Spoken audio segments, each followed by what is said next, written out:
एक कहावत है हम लोग के बिहार में, सूप बाजे तो बाजे चलनियो बाजे। भाग गए वो, और हमाम में सब नंगे, हट डाल पर उल्लू बैठा, अंजामे गुलिस्ता क्या होगा। इन लोगों के कैरेक्टर को अभी हम बोलेंगे नहीं, वो चले गए। तो इन लोगों को हम इतना से जानते हैं, क्या क्या बोलते हैं ये, क्या क्या करते हैं झारखंड में, और कहाँ इनका ननिहाल खानदान सब।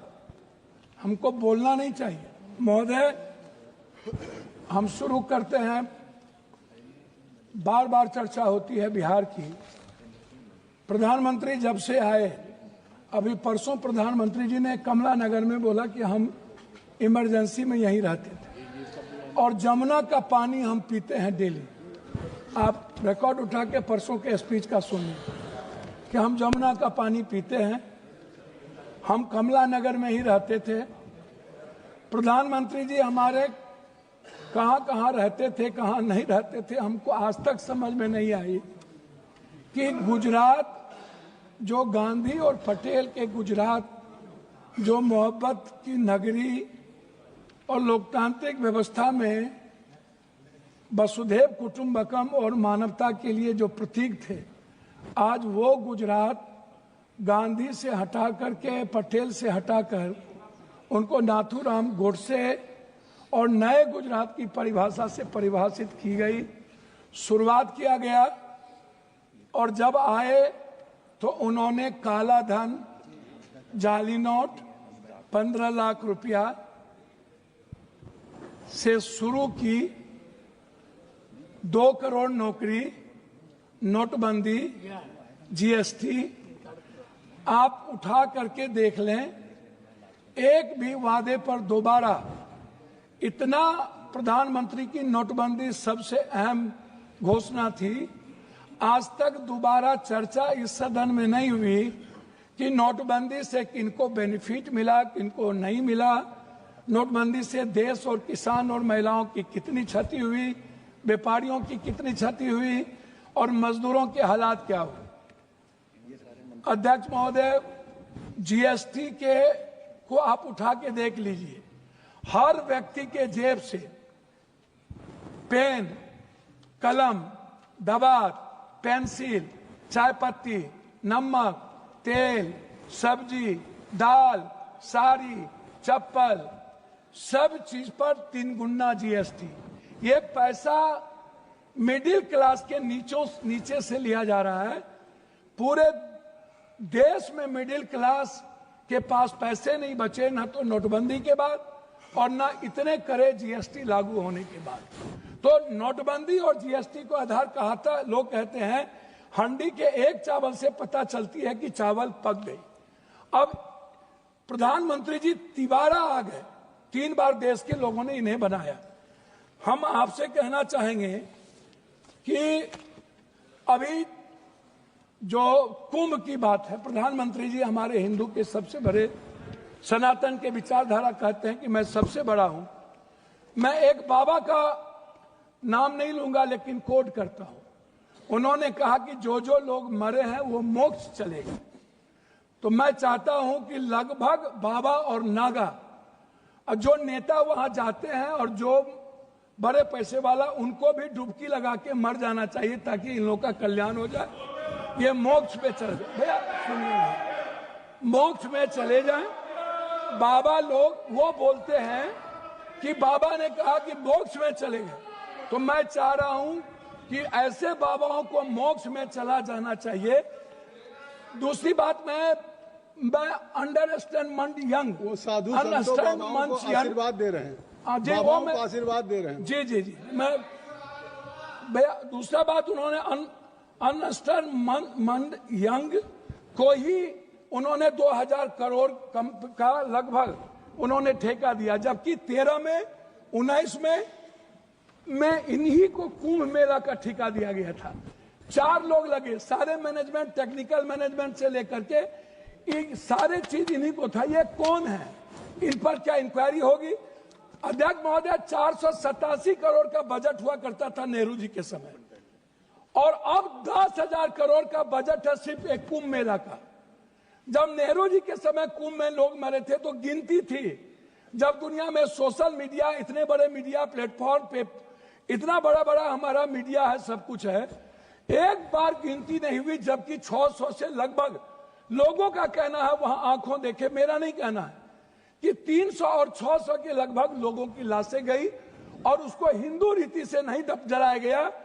क्या हमारे संस्कार इतने गिर गए कि हम हिंदू रीति से उसके लाश को भी नहीं जलाए? इस जानकारी का कोई आधार है? अब मैं दूसरी बात नहीं करूंगा पप्पू जी, मैं दूसरी बात, अगर इस पार्लियामेंट से कहेंगे इतनी बड़ी संख्या, मैं इस जानकारी का आधार देंगे या आप ये कह देंगे आधार ही के रूप में 300 और 600 लोग मर गए? हुजूर, मैं क्या कह, तो आप हमारे संरक्षक है, गार्जियन है, मैं अपनी बात उनके द्वारा कह रहा हूं। दूसरी बात, महोदय राष्ट्रपति भाषण में रोजगार की, नौकरी की, बीपीएससी का, यूपीएससी का, एसएससी का, नीट का, जो लगातार हमारे नेता राहुल गांधी इस सवाल को लेके बोलते रहे। बीपीएससी में हमारे बिहार के बच्चों को मारा गया, लगातार धरना पे हैं, हम कोर्ट गए, लगभग पेपर क्वेश्चन लीक आउट होता है इस देश में। क्या कभी किसी पेपर, क्या कभी मिडिल क्लास या ओबीसी या ईबीसी का बेटा अब कभी नौकरी कर पाएगा? 3 बार प्रधानमंत्री रहते हुए आदरणीय प्रधानमंत्री जी के कार्यकाल में रेलवे की वैकेंसी नहीं निकली, बैंकिंग की वैकेंसी नहीं निकली, लगभग अग्निवीर हो गया। और इतना ही नहीं, नियोजित और संविदा की खेती होगी, परमानेंट नौकरी अब नहीं मिलेगा, नौकरी लगभग प्राइवेट की ओर चला गया। तो प्राइवेट में तो अध्यक्ष जी आरक्षण है नहीं, तो ओबीसी, ईबीसी, एसटी, एससी का बच्चा तो गया। आपने तो हमला कर दिया है आरक्षण पर, 67% आरक्षण नहीं देंगे। अब जाति जनगणना की बात बीजेपी के मुंह से शोभा नहीं देती। मैं कुछ और नहीं कहूंगा, मैं सिर्फ इतना कहूंगा बिहार के बारे में कि जब बिहार की चर्चा होती है, जब ये लोग करते हैं, अभी मैं आपको एक ऐसा चीज दूंगा अध्यक्ष महोदय, एड्रल इंडस्ट्रियल सॉल्यूशन कंपनी, ये निजी कंपनी में सहारा इंडिया भी आता था। सहारा इंडिया लगभग 3 करोड़ लोगों का पैसा अभी झारखंड, आप तो किसी भी स्टेट के साथ सौतेलेपन का व्यवहार करते हैं, आप तेलंगाना देखिए, बेंगलोर देखिए, झारखंड देखिए, झारखंड का आप जीएसटी का पैसा नहीं देते हैं, झारखंड की बंद पड़ी फैक्ट्रियों का आपके रीजन में बंद हुआ, झारखंड में आप, झारखंड की इकोनॉमी की स्थिति क्या है आप उस पर चर्चा नहीं करते हैं, आप बंगाल पे भी चर्चा नहीं करते हैं, बिहार की जीएसटी का पैसा नहीं मिलता है। तो जो लोग ये बात उठाते हैं, मेरा कहना क्या है अध्यक्ष महोदय कि एजुकेशन पर कितना बजट आप देखेंगे, ये मेरे पास है महोदय, 2014 में 7.4, 2024 घट के हो गया 6.4, 19 में 2020-21 में 6.6 की गिरावट आ गई आर्थिक विकास दर में। महंगाई की स्थिति आप देख लीजिए सर, ये कहते हैं ना लगभग 84 से 86 करोड़ को आप कौन सा चावल दे रहे हैं आजादी के बाद, कौन सा? 84 करोड़ 5 लाख चावल पर यह देश पैदा हुआ है। हम 140 में 84 करोड़ जीडीपी की बात करने वाला है। हम उनसे पूछना चाहेंगे कि मेरे रुपये की गिरावट कितनी है, मेरी वैल्यू कितनी है, कृपया सब और पर कैपिटा इनकम सर वही हम आपसे है। 9 मिनट हो गया। सर मैं बिहार के बारे में कह के बात करता हूं, जब आप कह रहे हैं तो मेरा कहना आपसे ये है, अभी तक भी तो आप बिहार, मेरा कहना ये है कि आप की जो विदेश नीति है, अभी बांग्लादेश, सर वही आ रहा हूं सर, बांग्लादेश गए थे आईएसआई के चीफ, 3 दिन वहां रहे। भूटान की आधी सरकार चीन में थी। हमारे प्रधानमंत्री बहुत मजबूत हैं। नेपाल के बॉर्डर पर पूरा का पूरा चीन का एयरपोर्ट बन गया, पूरा। सर पोखरा में जाके देखिए, वहां के सैनिक चैन के उतरते हैं। सर एएसआई के एजेंट क्या कर रहा था? सर भूटान के मंत्री चीन में आज 15 दिनों से क्या करते हैं? बांग्लादेश दुश्मन, नेपाल दुश्मन, पाकिस्तान दुश्मन, वियतनाम दुश्मन, वियतनाम चला गया, ताइवान चला गया, चीन हमारा दुश्मन, सबसे बड़ा दुश्मन चीन। अब कंक्लूड सर कंक्लूड कर, हम सर बिहार के बारे में सिर्फ आएंगे सर मेरा आग्रह है, एक मिनट 2 मिनट सर, 1 मिनट। कि बिहार में क्या मिला सर? हम भीख मांगा क्या गया नहीं बिहार मिला? के द्वारा, क्या नहीं मिला? सर मेरी बात सुनिए ना, विशेष राज नहीं मिला, विशेष पैकेज नहीं मिला, बंद पड़े फैक्ट्री, डालमिया नगर से शुरू करता हूं, चीनी मिल, पेपर मिल, दालचीनी मिल, सिल्क मिल, बंदूक फैक्ट्री, आप उठाइए, आप उठा करके देखिए, सिल्क मिल, जूट मिल। सर मेरे यहां बनमनखी में चीनी मिल बंद हो गया।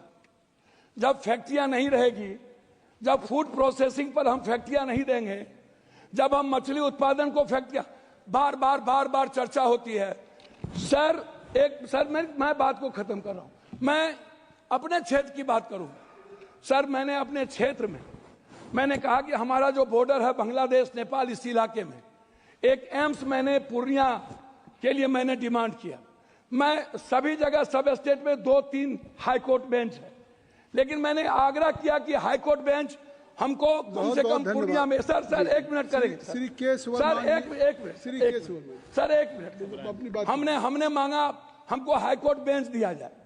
सर हाई कोर्ट बेंच अभी तक जब आ गई आपकी बात। Sir 1 minute sir, 1 minute. आपकी बात हमने IIT की बात हमने की सर पूर्णिया के लिए। सर 1 मिनट, हम पूर्णिया में आप कहते हैं मखान बोर्ड, मैं कहता हूं सर दुनिया का 94% कोशिश सीमांचल मिथिलांचल में होता है, तो बोर्ड गठन से नहीं होगा सर, हमारी प्रोडक्ट से हमारा सर उत्पादन की बात मैं कर रहा हूं सर। हाफ मिनट मिला, हाफ